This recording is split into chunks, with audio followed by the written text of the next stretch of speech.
one that comes to mind the most is this focus on measurement, where 5, 6, 7 years ago, as I mentioned in my presentation earlier, companies were willing to buy hope by investing in people and hoping everything is going to be great.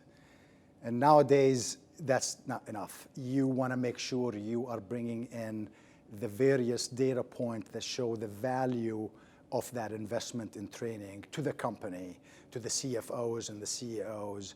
So a lot more pressure on learning and development than ever before is one of the trends that I would say is paramount in the L&D.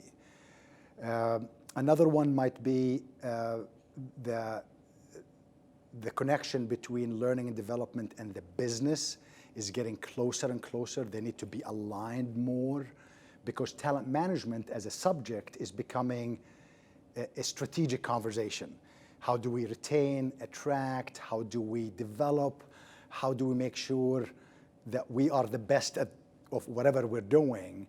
So that is probably as close to the strategy as it has ever been before, even though it's always was talked about. But I would say that's another area in learning and development that this whole talent management piece is absolutely critical, from onboarding to exit interviews, if you will. Investment in the right leadership, I would say, both in terms of people that are not the HR as you used to know it, which is the administrative part and the important part of there, but really visionaries that can help a company build their talent. And measurement is a key part of that, of how do you get that. Project management, even in learning and development, of implementing those projects is also becoming a key theme or trend. And maybe another one would be the focus by learning and development, talent management leaders and managers focusing on what's needed 2 to 5 years, especially when you consider, even in this part of the world, there's a retiring workforce. There are people that are going to be leaving the company.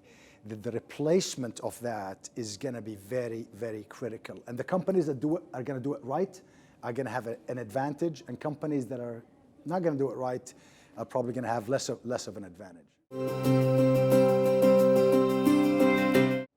Two areas come to mind. One would be the staged approach. And what I mean by that initial focus, you're trying to get consistency. You're trying to get everybody as consistent as possible. Then you evolve in what I would call maybe efficiency or productivity, which is now you're consistent. Now let's make sure you're productive and making things a bit more beneficial to the company. And the last area of focus is business value. And I use the word value, again, that's where the consistency, the efficiency is making a difference to the companies, not just for the sake of consistency and efficiency. So making a difference to the company by adding business value and leveraging that, whatever the programs are, whether it's leadership development programs or programs like with ourselves, like in project implementation and executing the strategy. Whatever the focus area is, it will be critical to do that journey, keeping in mind that a lot of people are leaving, the aging workforce, but there's a lot of new blood coming in, the younger workforce, that you got to figure out what works for both, And you mentioned that the digitization and the digital revolution, as some people are calling it, getting that whole formula right. There's a lot of experimentation happening right now in terms of beyond social media. How can you get more effective leaders beyond just putting them through a 3-day class? What's the cognitive part that you can put outside the class? There's this concept of the flipped classroom that is more application oriented. It's going to appeal to kind of a younger, more engaged audience, as well as maybe some of the folks that might not want to open up 7 spreadsheets at the same time, and they'd like things a bit more systematic. So how can learning and development help? I would say the first level is realizing this journey that has to start with consistency. You're trying to get people to do things more consistent across the board. Then you evolve into what I would call efficiency or productivity, that the consistency is making a difference. And last but not least is the business value, which is it making a difference to the company and the strategy and the mission.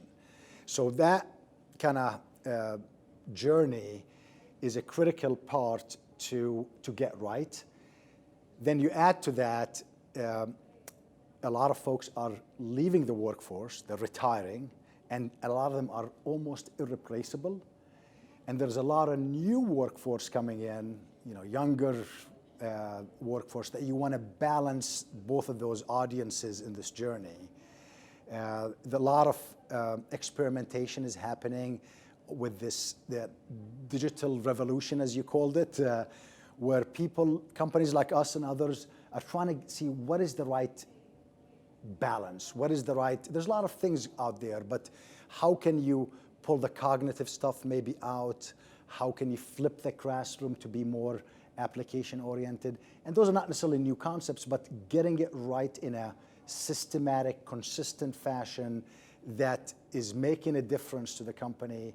And as I mentioned earlier, a measurable difference to the company, because it's not just about people's opinion. You want to make sure that there's value that's measured as a benefit to the organization with this experimentation of the digital revolution, if you will.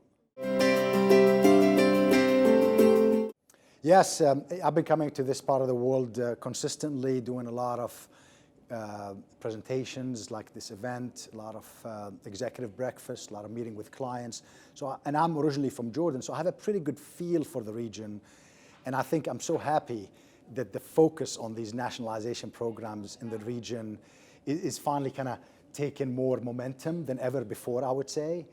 And the role that learning and development needs to play to support that is absolutely critical. And I would say it has changed tremendously to the positive over the past maybe 5 years even.